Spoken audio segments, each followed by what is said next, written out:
Welcome to Angels and Demons podcast. My name is Vincent Morgan. Our guest today is Z-Man. Z-Man, welcome. Great to have you out Glad to be here. Z-Man and I go way back.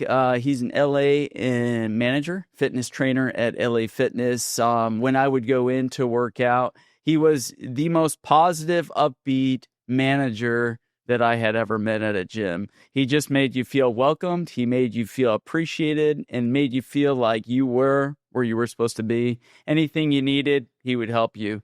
A little background more about him is he's also 33 years professional martial arts instructor. Yeah, I've been training for about 33 years. Not all of it has probably been teaching. To quote Bruce Lee, I'm always a student and sometimes a teacher. That's a great quote. I like that one. Yeah. Always a teacher. Yes, you though you're a very humble man.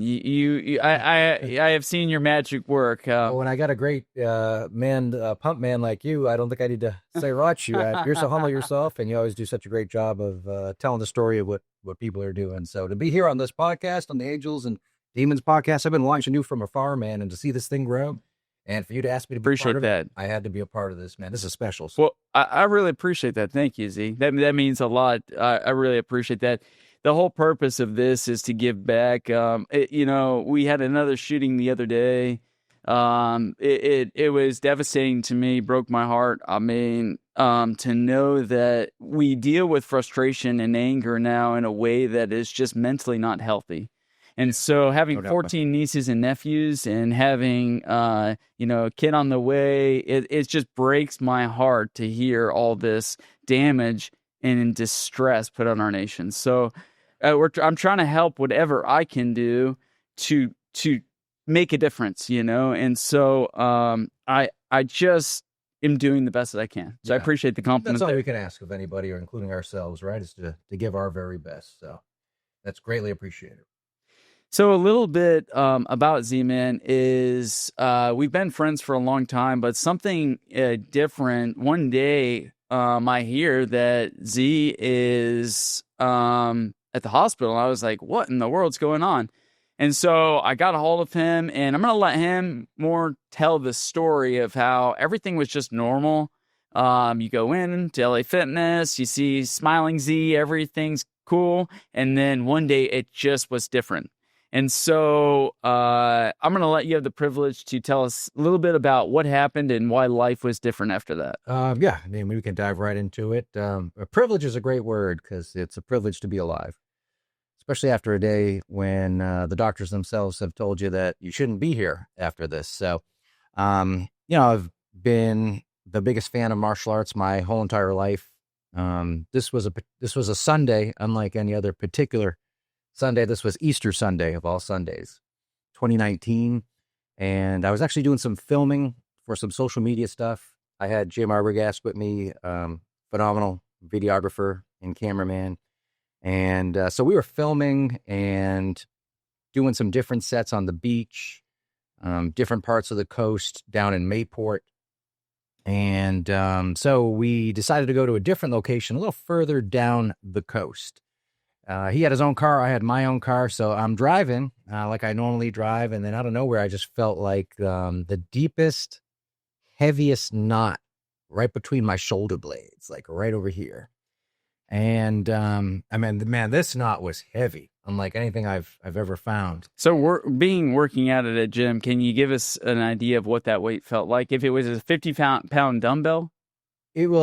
The interesting thing about it is it felt like it was in an area of your body that was so deep, to the point where you didn't know you could feel something that deep in your own chest area or back area or wherever the case may be. You just knew something was very wrong there.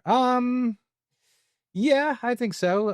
There might have been a little denial in there at the same time. You're a very optimistic guy. So it was hurting, man, bad, and it would come in really sharp and heavy at the same time, to the point where I'd have to wince a few times while I was driving to the next location. I was just like, like that a few times. Then it would go away, it would kick back in, and then we get to the next location, and now we're out on the beach, and Jim didn't realize right away. He's kind of talked to me, man, I think it's going to be great if we set up over here. We do this, we do that. He's going on and on. He's in the zone like we both usually are. And all you're thinking about is his pain. Oh, well, he sees things, like such an artist. And while he's talking to me, he looks back over, and I'm sort of like, I'm like really hunched over here, and I'm in like real pain. And so he's like, "Man, are you okay? What's going on?" And I told him, I'm feeling this pain back there.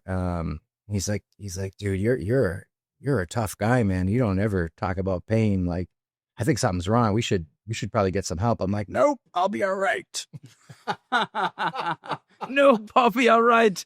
We'll shake this one off, kind of thing. And I wasn't still sure what was going on, what was happening. So I know I didn't have a lot to eat that day when I left, because we were, really looking to get our filming stuff in, before we had to go do the family stuff. So I kind of rushed out there, didn't really eat a good breakfast. So I thought maybe my blood sugar level was low or something. So I asked him to go grab, an orange juice or something. And so I drank it, but even before he got it to me and I was drinking it, I remember as he left and was going to get something, now I was on the beach by myself. There was probably a handful of people out there. Some were fishing, some were like playing catch with a football or something. So in the back of my mind, I felt like if I completely collapsed, hopefully somebody will see me. Maybe. See, you're so optimistic, man. Maybe they'll in the midst of a heart attack, like somebody will recognize me and see me, just laying on the ground, and they'll be like, "Hello, sir, are you okay?" How about those odds? Maybe I'll get a look at here, and somebody will toss me a fish. Throw me a phone call, and somebody will come help me out. That's crazy, man. So I'm walking around my car. I'm kind of pacing and circling around my car, and now the pain is intensifying. And then when it starts to come back, it's lingering a little longer at a time.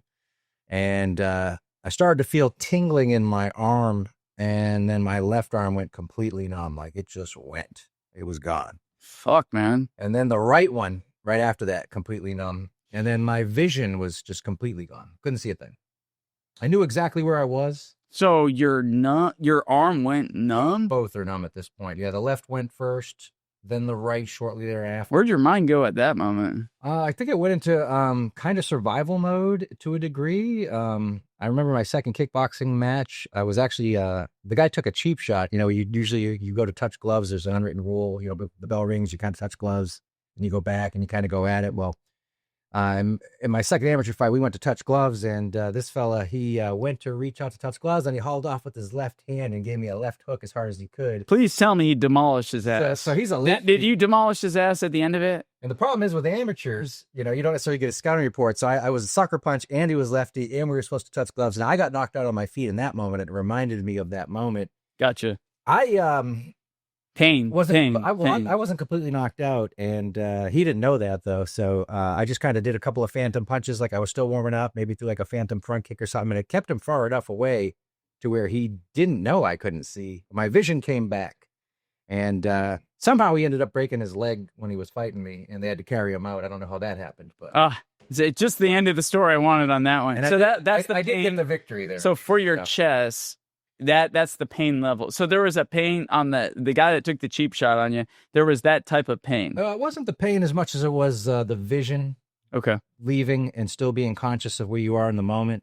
So I would sit down in the car, and then some moment would go by where I'd be like, well, maybe I need to stand up. So I would go back between standing up, pacing around. Eventually my vision slowly came back. And then my arms slowly came back to a degree. And then finally, my camera guy, Jim, got back. I drank some of the juice. I couldn't really quite get to where I was. And I said, look, man, I think we need to call it. And then at that point in time at the beach, my thought was, I'm just going to drive to one of these emergency centers, one of these little small tapped out hospital for the day stuff. Yeah, I figured it was tapped out. I didn't know really, the pain was tremendous. So I remember driving, and normally I'll drive with the left hand, but it was too painful to drive in this position because it was between the shoulder blades over to the left where the pain was severe. And it was kicking in and out. It wasn't constant. It would come and go. So I was driving with my right hand, and I had to turn angled like this just to even drive. What? Yeah, with this critiquing the way you drive. As you're having a heart attack, you're like, I can't with this arm. Let me use this arm. So I'm like, everyone passing you's probably like, I've been driving wrong my whole life. 8 and 5. No, this is the way. Little do they know they're driving by someone having an extreme heart attack. Just bam, bam, bam, bam, bam, bam. That's the thing, and so I don't know if that style caught on or not, like a new fad. A new TikTok trend. And then me being the bigger dope that I am and being in greater denial, I got and passed the emergency center, and I was close to home, and I was starving. I was so hungry. I said, I'm just gonna go home. I'm gonna relax. Maybe I can just See, tell me you did not do this. I don't know what's going on here. Maybe this will pass. So I got home. You're a delusional optimist. You ain't lying. I kicked my feet up as much as I could, but I was in tremendous pain. More pain now than at any point in time. Scale 1 to 10, give us a number. It's Just kind of like charts. off chart. So 10. It's like I never fell. And then I actually tried to eat a couple slices of pizza. I was so hungry. I think I got a couple of bites into it.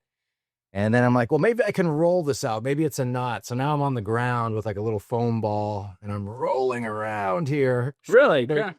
So in essence, I'm trying to actually, in reality, You're trying to roll out a knot, weren't you? In reality, I'm trying to roll out a heart attack. But I've been denied. Right.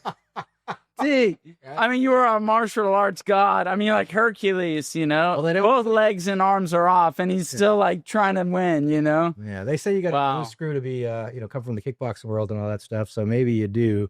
So finally, I'm sitting on my couch. I'm trying to watch TV. I'm so uncomfortable. The pain is kicking up so much. off the charts. I finally said to myself, if you don't go to the hospital now, you might die. And then I thought about my family, and I said, I can't put this on them. And Here, let me just. I don't know what's going on here. Maybe I need to go. Maybe I don't. So, but it's like I kind of knew I was having a heart attack, but I'm in denial on one hand. So I drive myself now to the emergency clinic. Damn. Yeah. So now I'm on the way to clinic. And I get in there, and I don't know if they were short-staffed that particular night or whatnot, or I don't know if this is normal protocol, but they had the security guard behind the desk, Okay. kind of registering the people and everything. So I stumble over there. Please don't tell me you're not allowed at this hour. With every energy I've got in my body. Oh, it's kind of better than that.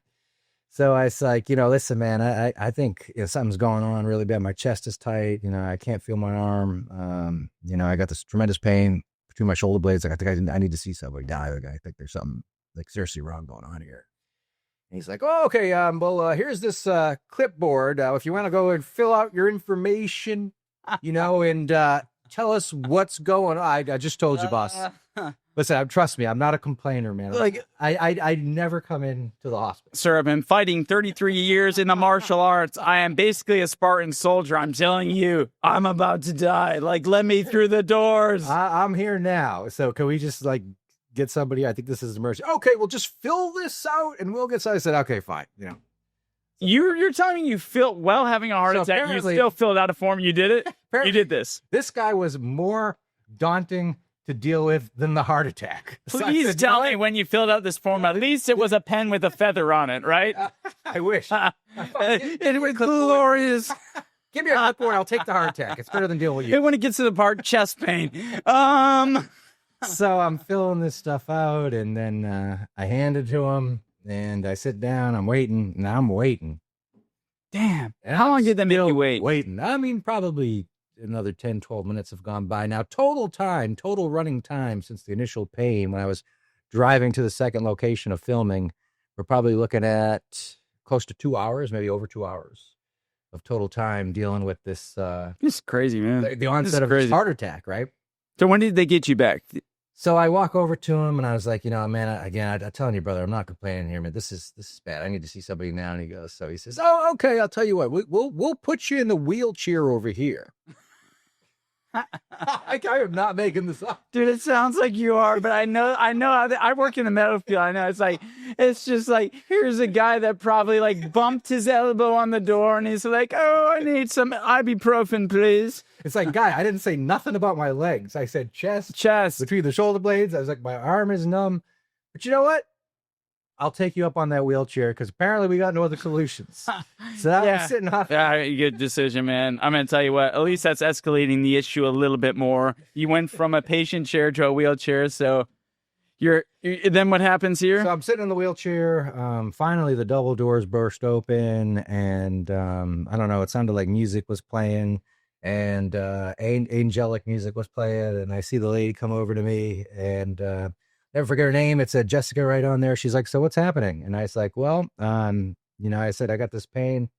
My chest feels really heavy. It's really sharp and heavy at the same time between my shoulder blades. My arm's kind of numb. And she just goes, okay. And she ran behind the chair. And now she's pushing me like real fast. Like, I'm like, okay.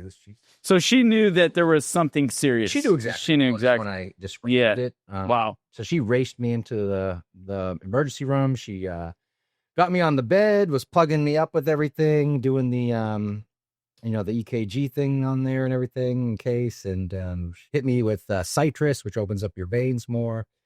Hit me up with some baby aspirin and everything, and she asked me what was going on, and I basically told her the whole entire story that I told you up to this point, So now she was fully caught up to where you're fully caught up on, and then she got on the loudspeaker thing and started putting out these like code red things, and I'm like, oh god, that's not good. Blood pressure. Like she's calling for all hands on deck, and when she does that, like 7 or 8 people come running into the door. Into the room full of speed. You're probably pretty scared at that point. I mean, you knew something serious was going on. I did, I was concerned. It all happened so fast. Fear wasn't really in the. Your adrenaline kicks in, and you don't really. It's like a distant. It was really a strong denial. I think still that I wasn't really giving myself an opportunity to even feel a certain way. I think maybe about anything. Sure. Possibly at that time. And then so the doctor comes in, and now he's moving 100 miles a minute, and telling everybody what to do, and. They're getting everything on me that they need. And then, of course, the nurse, Jessica, she looked over to him and she kind of put her hand on his arm here like that. She was like, you can talk to him, though. Like, he's all there. And just like that. You can't even make this up. That's when I got a little alarmed. Like, wait a minute, what? You did right up here. What are we talking about? So then, let me formally introduce you to like heart attack patient about to have a heart attack. You can speak to your doctor now. It's like what the doctor did too is he kind of went like this and looked at me. He gave like a double take, and he's like, "What's going on, man?" I'm like, I don't know. Maybe you can tell me. I was like, you're like, well, let me let you know. I know why it's called practicing medicine. And then he said, well, look, here's the deal. And he told me about, the heart attack that I was having and what's going on. He said, how long have you been dealing with this? So wait, just from those few tests they ran, they knew what was going on? They knew you were having a heart attack? Yeah, I think they did. Well, they did definitely recognized it right away. Wow. And that's incredible. And yeah, they definitely saved my life there in this moment. And by doing what? So the aspirin opened, everything that they did for you kind of opened things up so the blood flow was going. Yeah, it probably helped to sustain that, I would think. The part that maybe got a little heavy is when the doctor looked at me and he said, how long have you been dealing with this? And I said, probably about 2.5 hours, maybe. He said, brother, you should have been dead in 10 minutes. Damn, man. 10 minutes. And I said, that's an angel right there. There is. That's an angel right there. I mean, I had an uncle that died from a heart attack, so I know that not everyone is not everyone is graced with that long distant period of time. I mean, you had like a few hours where you tried to roll down and then get the knot out, and really hear your heart telling your body like, "Hey, listen, I'm going out," and you're like, "No, you're going in. You're staying alive." Right? Wow. Right. Damn. So and from that moment, when were you run to the emergency room? They called an ambulance, and shortly thereafter, they rushed me over to like a big full hospital. And immediately once I got there, they popped the stent, up through the groin like they do, which is phenomenal how they can do that. And then they threw the stent in there, and then at that point in time, that's when I was kind of in the clear, where I was stable and everything was going to be, at least not such an issue of dying of a heart attack right then and there. Heavy stuff, man. Moment. Yeah. And even still to that point in time, I was still kind of in a cloud and in a daze and sort of in denial still about everything. And I wasn't really treating it as much of a big deal yet that probably I should have at that point in time. Yeah, it's amazing when we're met with catastrophe a lot of times. And a lot of people that are guests on the show say the same thing, is they deny what is actually going on. Mm. I mean, it's amazing how mentally strong we are built as humans. Like, we have an incident like that, and we still want to try to convince ourselves it didn't happen, or we like to box it up and pretend it didn't happen. Mm-hmm. So I really appreciate you just coming on and sharing what you have, because there's so many people out there that are still like nervous or afraid to share what really happened in their life. Yeah, it could be kind of scary, and you get some anxiety revisiting it. But if it's something that can be told that can help somebody else, then I think it's worth it. It still didn't quite settle in. I called my because I'm down here, of course, in Jacksonville, and the majority of my family's up in Massachusetts. So I did call my sister, kind of told her, and I said, I'm fine. Don't tell mom and dad. I'm okay, because They would panic and fly the down baby right in the away. family, Yeah. right? Oh, So turns out she yeah, they would have been first class, like flying down. turns Wow. out, like a good big sister, she said, no, F that. And she called them right away behind my back, which is fine. And she told them, and then she called me back and she said, don't be mad, but I had to. I have kids too, and I would want to know, and blah, blah, blah. And I said, okay, we're fine. We're good. So now I know my parents were flying down to see me. And Wow. of course they did, and they stayed and spent some time and helped me back. How long were you in the hospital? They probably kept me there, I want to say about a week to 10 days, if I remember correctly, somewhere in that window. When I finally got released, my parents were still around, which was nice. A week. I was told Wow. not to do anything physical, no martial arts, no going to work. So not knowing anything, I'm not going to say I don't know anything about heart attacks, but give us an idea. They have different rates of, did they ever give you a definition of how advanced yours was or anything like that? Yeah, they did. They did say it was pretty severe. They basically said that I shouldn't have made it through. Nobody really makes it through something like that. So I did consider myself pretty fortunate. So they're like, typically in this situation when patients come in, they don't always get that type of luck. Like they typically. Well, they said I kind of had a lot going against me. One, and the severity of the actual heart attack. It wasn't a light one; it was considered to be very heavy, which is probably why it hurt so much. I don't know if there's different degrees of different pain. That's what I was wondering. Is there like different? They labeled them like 1, 2, 3, ABC. I don't know if they use the hurricane labels or any chrome flags. You probably could. Category 5, wipeout. You probably could. So, oh damn. Yeah, that's intense, man. That's really intense. And compounded with the amount of time that I waited to actually go. All the odds were mounted against you for them to do what they need to do. So it's contributing to my own demise in real time. Trying to, get out of it somehow. And there was no getting out of it. Not on your own. Gee, man, I'm so glad that you're around and you can share this story, man. I mean, I don't know, the listeners that really understands, even went through a full-blown heart attack, hours later ends up in the emergency room and ends up somehow miraculously surviving.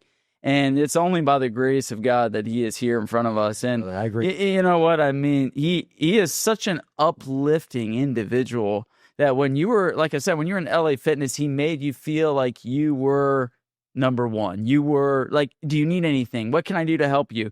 What, going forward after this incident, how did you look at life differently?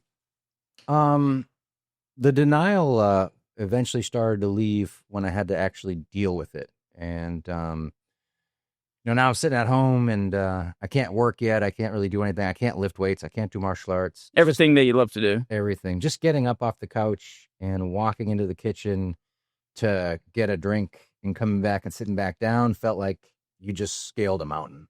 You did. Yeah, you did, man. You're out of breath. You're tired. You're alive. You're alive. Fast. I mean, you're so weak that your body has to work so hard to do every little thing. And every little thing that you do, you're exhausted after that. And we take that for granted, don't we? We do. And I was terrified that I wouldn't be able to do some of the things that I was able to do that I've always loved, that are my passions. Was, swinging nunchucks, doing martial arts stuff, working out, lifting weights, just doing active stuff. I really like to be an active person. And I was afraid that would be gone, and when you don't have immediate access to that, it can be real scared. So now, was there like almost a depression? Would you say?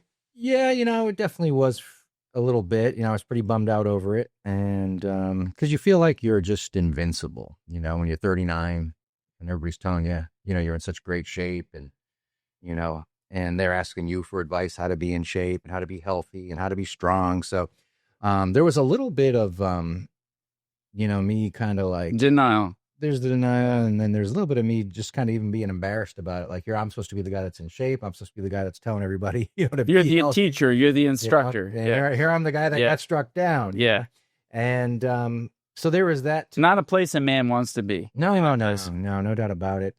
I ended up going about 2 weeks later. I was clear to start working a little bit lightly, so I would work a little bit lightly. And I remember seeing all the members again was pretty awesome because they would all be gathered around, offering their support, and everybody was really, really cool. Everybody was very loving and accepting and supporting. And you were too, and your whole entire family and everybody there. And then I remember I had this vest that I'd have to wear, and it was like an emergency vest. So if something happened, it would like zap your heart back. And then I got cleared to. Did that ever kick in? No, You ever need once on accident, and it scared the living. Give me an example. What did that feel like? When I got cleared to work out again, I was on a treadmill. Okay. Because I was starting to go a little harder. The thing was bouncing, and when it bounced, it lost its connection, so it set off. Man, when that thing set off, I thought it was done for. I thought it was almost like an ADD, like boom. Yeah, and I was like, and I was like, oh shoot, okay, nothing. All right, and then I realized it just got unattached, and then that's crazy. The doctor eventually, who Dr. Lamba, First Coast, cardiovascular, just a phenomenal doctor. I think the best in the world. He's really been instrumental in keeping me alive. He told me, okay, now it's time. We can get rid of the vest and let's go out and live life normal. Wow. So they went back into your martial arts training, back into training. There was a moment where I had the vest still, and even though he told me I could get rid of the vest, for such a tough guy, right, that was in denial and everything, man, I kept that vest for probably 3 or 4 days. Good for you. Good for you. Yeah, I kept wearing it. I was. Good for you. I was scared, and then finally, I manned up and I said, you know what? No more vests. So I put the vest down. I started to drive back to work. I got about a block from my house. I pulled over, and I had like a fucking breakdown because it was like getting real. Like, shit, I don't have my vest. And I went back and I got my vest. You knew the significance of the instance, and you were like, hey, listen, I don't want to go through this again. Yeah, I put that like vest the down. pain, everything. You were motivated to not go through what you went through. Yeah. Is that fair to say? Yeah. You were motivated. So I put it back on, and then I went back to work with it again. And then I think eventually, a few days later, I did get rid of it and I shedded it. But every little thing, if there's like one type of weird feeling in your chest, or it could be even in the muscle, it scares you. Yeah, you're like, oh, what is that? What's going on? No, I mean, I'm not even gonna lie. Just us talking, I'm like, am I like everything good here? Like the wire was touching there. I was like, ah. Yeah, I get it. You're almost like ultra paranoid because of the experience, and you look at life so differently. And when you wake up, any little ache or pain now, you're like, is it associated with that? Yeah, you do. And at least for a little while I did. And that probably lasted, I don't know, months or a year or more. I can't remember, but I know I don't feel like that anymore. I know I feel really normal now, as normal can be. Probably the last 3 or 4 years, or 2 or 3 years at least. Probably around 3 years, I felt like I don't really think about it. I do what I need to do, and I don't really let it bother me. And at the end of the day, if it's our time, it's our time. I don't want to go, but this story though is so defining in your life, and it's funny. Like, I mean, life is just full of stories, and it's like this one is a story in your life you will never forget. You know what? I mean, you look at things now, is so differently, in terms of like everything, how fragile life is. Yeah. Out of it, we wake up just thinking like we deserve, every day we're going to have. You don't really know you're going to have that, You don't. And so it really, to me, I mean, you definitely have you've always had a humble demeanor, but I can tell like you realize that tenfold. Yeah. I'd like to think that I appreciate it each day in life, but there's definitely different levels and degrees of appreciation that you can see things in a new light. You can appreciate things, in a slightly different way. And I definitely started to appreciate things a lot more. And even when things seem like sometimes in life things get heavy and hard and I can always fall back on, well, if I can survive this, I can survive this. So for our listeners, what would you say, from being from professional martial arts teacher, director of LA Fitness, and being a fitness model and icon for so long, what would you give to our listeners that have bottled up either a situation in their life that they feel like they can't talk about it, or they're embarrassed about it, or whatever that might be? What words of wisdom would you give, that advice to the listeners? Yeah, I mean, I think the best thing to do is, for everybody to take action and do things on their own pace when they're ready. And, you could take a big step or you can take micro steps. I think sometimes micro steps are the best. Just do one little tiny thing towards that step. And eventually those little things start to add up. It's also important to know that you're not alone. There are people out there in the world that support you. And if you feel like you don't have a good support mechanism, you can get it. I'm sure there's links and everything on this podcast that could get them, stuff like that, because I see you doing that type of stuff all the time. You're never alone in the world if you know somebody like you, that has a friend like you, and I'm sure somebody has somebody like that somewhere. That's our motto. You are not alone. It's just to get people to realize and connect that mental health is not something that you have to just take and slide underneath the table. And I think, one of the, I don't know if the camera's able to zoom in here on this picture, but I just want to zoom in. This right here is number 19, 25 of the most influential people. And this is Theo Von. And I'm just going to read this real quick. It could be easy to label Theo Von as yet another crude manosphere influencer. The podcaster and self-declared white trash comedian, 45, in front of Logan and Jake Paul at Donald Trump's inauguration, regularly brings a host of right-wing personalities onto his show this past weekend. But Von skirts the typical red-pilled content. He's now the podcast pro of the moment for any politician trying to connect with the American public for both parties. I'm just going to tell you, Theo, no matter, I don't know about all the white trash, but I'll tell you this, he's done a masterful job at just staying unbiased. You're talking about micro steps every day. He had an Amish person on his podcast. He had a kid on his podcast. He's not trying to just grab somebody that's influential, a Kardashian, someone that's going to get him $1 million in his pocket. What he's doing is saying, hey, listen, we're all humans. We all go through stuff. Yeah. Let's stop faking it.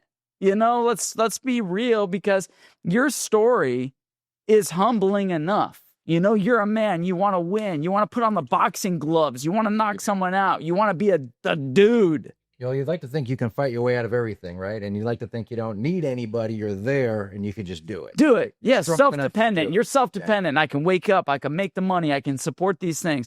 But this is a guy across the aisle that is respected. And I have to give a shout out to Theo Von, because, I watch his stuff, and I'll tell you what, when you do podcasting a lot, when you get up and you do it, not just like me, like here and there, but when you're in it, the grind, it's work. I bet. It's work. Yeah, it's like a job like any other. Yes, and he has to go in there. He has to deliver a message. He has to be assertive. He has to get a point across. And this podcast has been taking off and doing so well. What type of work does the person just watching it and saying, this podcast is awesome, I love it, but what are they not seeing? What are you doing to get it to them? Nobody's ever asked that question. Nobody. Well, we got to know. Okay, the behind-the-scenes stuff of what takes place, from the director, from the film director, to the audio director, to the media director, to the organization, to who comes on. The behind-the-scenes stuff and the crew is unbelievable. It's a team. Wow. And it's a team of about 15 people, it's a wheel. Wow. And you know that from fitness organizations. It's not just you. There's a team, right? Mm-hmm. And so every single episode is a lot of thought put into it. But one of the biggest things that I said, as being part of it, is I'm like, we're not going to do this for just celebrities. We're not going to do this to get thousands of views. I'd rather have one review and it be genuine than have the whole world pouring over it. Yeah, that's the best way. You know what I mean? Because then it becomes fake and phony. Yeah. Once you're fake and you're phony, it just dims. It dilutes the quality of life. Sure does. Yeah, and everybody's got an angle out there. And so when you come at somebody with just, straightforward and no BS, that's the best way. And it's who's someone that's coming to your fitness environment at LA Fitness that just knock you off your socks. You're like, this person, every time I see him, they bring an element into my life that I'm just like, they're like a role model to me. I mean, I would say my VP, Frank Palmieri, over at LA Fitness is definitely like that. Why? And well, he's somebody that every time I meet, I and talk to, you feed off his energy. He's high energy. People say I'm high energy, man. This guy's probably higher energy than I am. And on top of that, just super knowledgeable about anything, and his charisma's through the charts. So when he teaches you something, it's entertaining and it's educational at the same time. Plus, he's highly skilled and highly talented. And, you know, I've owned martial arts schools, and we would fly to Las Vegas and learn from the best people. I mean, pay to go to these seminars and learn from the best people about business and things about presentation and sales or whatever the case may be. He's passionate about what he does. Man, I'll tell you, this guy's better than the Vegas guys. They Yeah, get paid. yeah, I believe it. And fortunate enough, I've been able to just sort of become a disciple of his, just to be able to work alongside. And his name one more time is? It's Frank Palmieri. And Frank Palmieri is who? He's the regional vice president of LA Fitness in this area. Okay, in Jacksonville or Florida? North Florida, I believe. North Florida, okay. And LA Fitness is from California, right? Yep, originally Irvine, California. Irvine, California, okay. Have a lot of family in California, so that's pretty cool. Nice. That's really cool. So how did they get out to the East Coast? Do you know? That's a great question. I think they just probably slowly started to migrate the market over, okay. You know, as time kind of went. Because you see them everywhere now. And now it's not like a Planet Fitness. It has a very clean, professional like demeanor to it. You feel like everything's well run. Yeah. That's group classes, pools. Like if you want to sign up for a group class or anything like that, like tell us a few benefits of just joining LA Fitness. Well, I think you laid it out quite well. You know, it's more than just a gym that just have weights and cardio. You know, you've got that if that's what somebody prefers. Personally, that's what I prefer. I know that's probably, you know, what you prefer a lot of times. But if you want a yoga class, you can sign up for a yoga class. If you want a pool swimming class, you got a pool there. And they got classes. They've got everything. Racquetball courts. There's racquetball. There's cycle classes. They've got Peloton. Like if you want to do a Peloton exercise with 30 other people, you can sign up for this time. No doubt, just like that. And I think sometimes too, people, they want to do something, but they've never gone to a gym before. There's I think, you know, last time I checked, and it's been a while, I might have to refresh, but there's only about 22% of the adult population in the United States of America that actually works out. A Navy SEAL told me this. I ran into a Navy SEAL, and some of the greatest advice, and you being in the fitness industry, you can tell me whether I'm right or wrong, but this is the greatest advice he ever gave me. He said, Vinny, you spend 5 minutes doing push-ups and pull-ups every day for the rest of your life, you are better than having 4 great exercises a month in the gym. I can definitely see that being a way that could work for somebody. So he's like, daily routine, because then you can build upon the 5 minutes. You can go to 6 minutes, 7 minutes, 8 minutes. Before you know it, you're doing something every day, but you're starting out to where it's nothing. Because some people are like, it's going to take me 40 minutes. Now I'm going to skip today. Yeah. But if it's 5 minutes, you can't really get out of that, right? No, you can. You mentioned a really important thing about tracking something, and I do like one of the things that they say with LA Fitness is they say what gets measured gets improved. What gets measured gets improved. So if you're not measuring what you're doing, if you're not tracking what you're doing, you have no way of knowing how to improve it. It's important to improve, and it's not a contest against anyone else. It's except yourself. That's all it is. You're just really trying to be a better version of yourself. Yes. And I firmly believe when you start doing something with structure and it's physical and you've got goals and you got to get hands-on in there and do it, you know, whether it's push-ups or going to the gym or anything, and you're tracking it and writing it down, it will change and structure your whole entire life around that thing in a better way and in a better place. So mentally, you go to a better place. Spiritually, you're in a better place. And of course, physically is really now a side effect at this point in time. You're just going to look and feel better. Yeah, remember you at LA Fitness, you were never like, when I was on the treadmill looking over, like, is he at level 15, running at this speed? No, you were more like, hey, keep up the good work. You know what I mean? That's all we can like, I mean, like, keep it up. You know, like, you didn't care what speed or what tempo. You just wanted, you were excited that individual was there. They wanted to be there. And to show up is everything, right? You got to show up. You can't do anything unless you show up, right? You're right, brother. When I look at my main passion of martial arts, do you know the 2 belts that people will quit at the most? What 2 belts do most students quit at? You're going to have to teach me. Take a wild guess. If I Not the black So belt. you got white, yellow, orange, blue, green, purple, red, brown, I would say green, black. green and red. So somewhere in the middle, you're thinking Yeah, they become yeah. middle belts. Statistically, the majority of students across the board in school, since they've been tracking this, will quit on either white belt or, believe it or not, they will quit on black belt. Are you a black belt? Yeah, you could say that. My Grandmaster Roy Williams has promoted me over the years to black belt, and So beyond. explain to our listeners, just so that you understand a little bit about martial arts. He is an expert, 33 years of martial arts, but just explain the belts. Do you mind real quick, just so Sure. so they understand that? Different systems have different belts and different belt systems and different belt structures. Now, initially, when belts came about and became a thing, as you see, the traditional martial arts uniform has sort of been a thing forever, right? And they would put a belt on that to hold that up, and there was a white belt. And as a legend has it, or martial arts lore has it, they didn't change belts. They just had the white belt, and over time that belt got dirtier throughout training and got darker and darker and darker and darker, to the point where that thing became so dark it was pretty much black. And you were black belt. But what could be more real when you're talking about things being real? When you're ranking yourself now through sweat equity, man. You're earning this thing. There's nobody saying great job and putting a stripe on your belt, and it's not coming from an outside source as much as it's coming from you and you doing your training and following your instructor. And now it's getting closer to that dark color. So if you saw somebody with a dark colored belt, it's like, man, you've been doing this for a while. And you've been actually training. You have it hasn't been in your closet. Like, you're using this thing. Like, yes. You can see it. Yes. It's dark. Yes. You're a black belt. That's nice. Supposedly that's how it kind of came about. And then the big thing is when belts initially started to be awarded, it wasn't for the student. What is the starting belt? A white's the typical start. And then how long does it take to get to the next belt? Now, every system's definitely a little different on that. When you say system, let's go with your system. What is your system called? Samoya?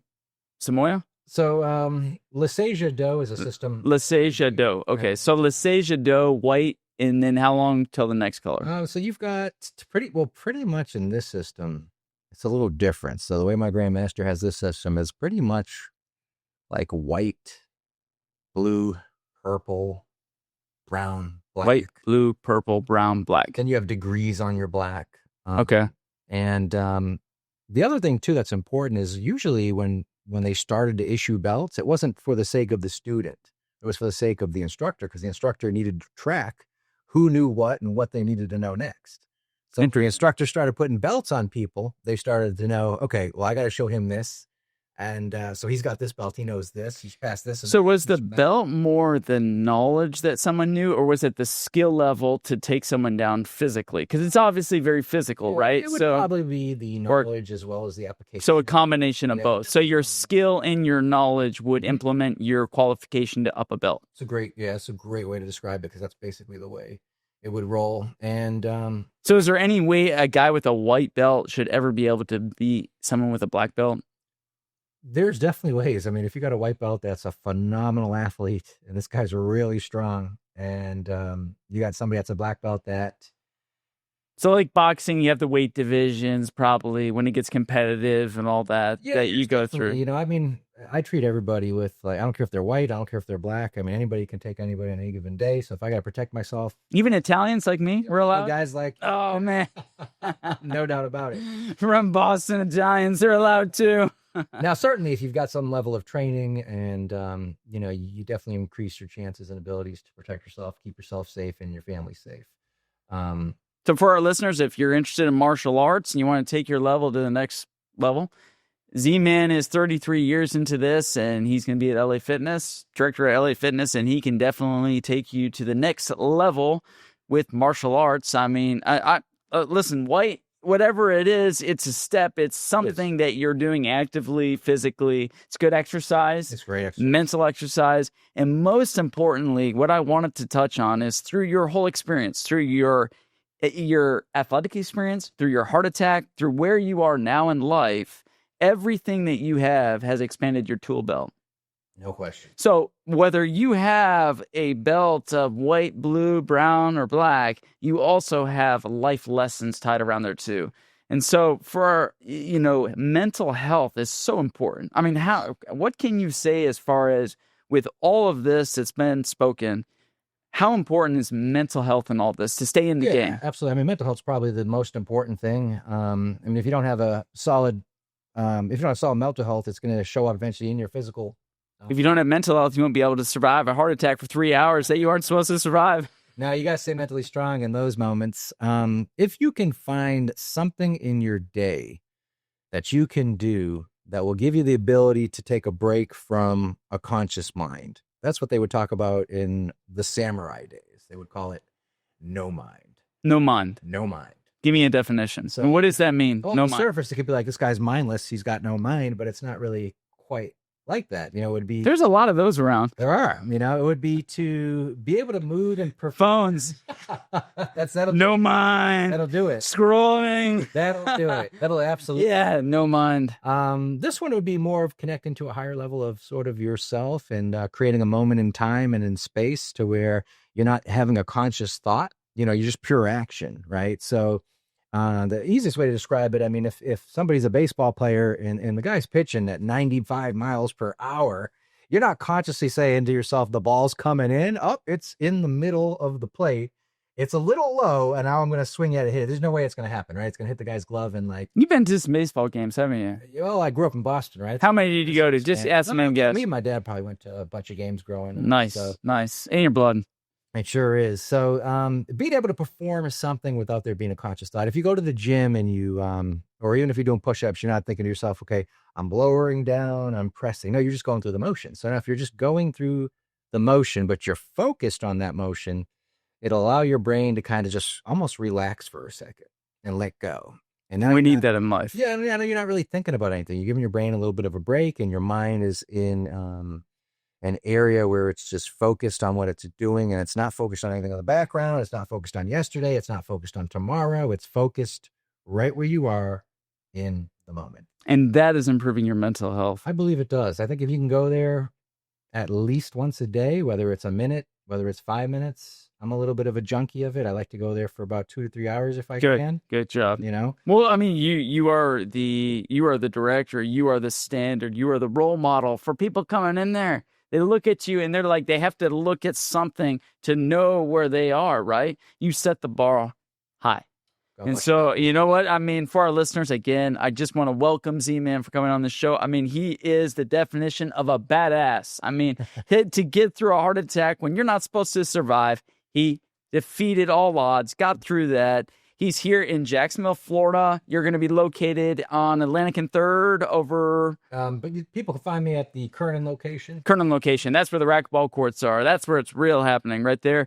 That's where you can watch Z-Man, talk to him, introduce yourself, and just say, hey, I want to get started. I want to get my fitness journey started. And the reason that's so important is we believe that that can help in mental health. We do not want school shootings. We do not want bombs being blown up in schools. We want our kids to be safe going to schools. We want a safe world and environment.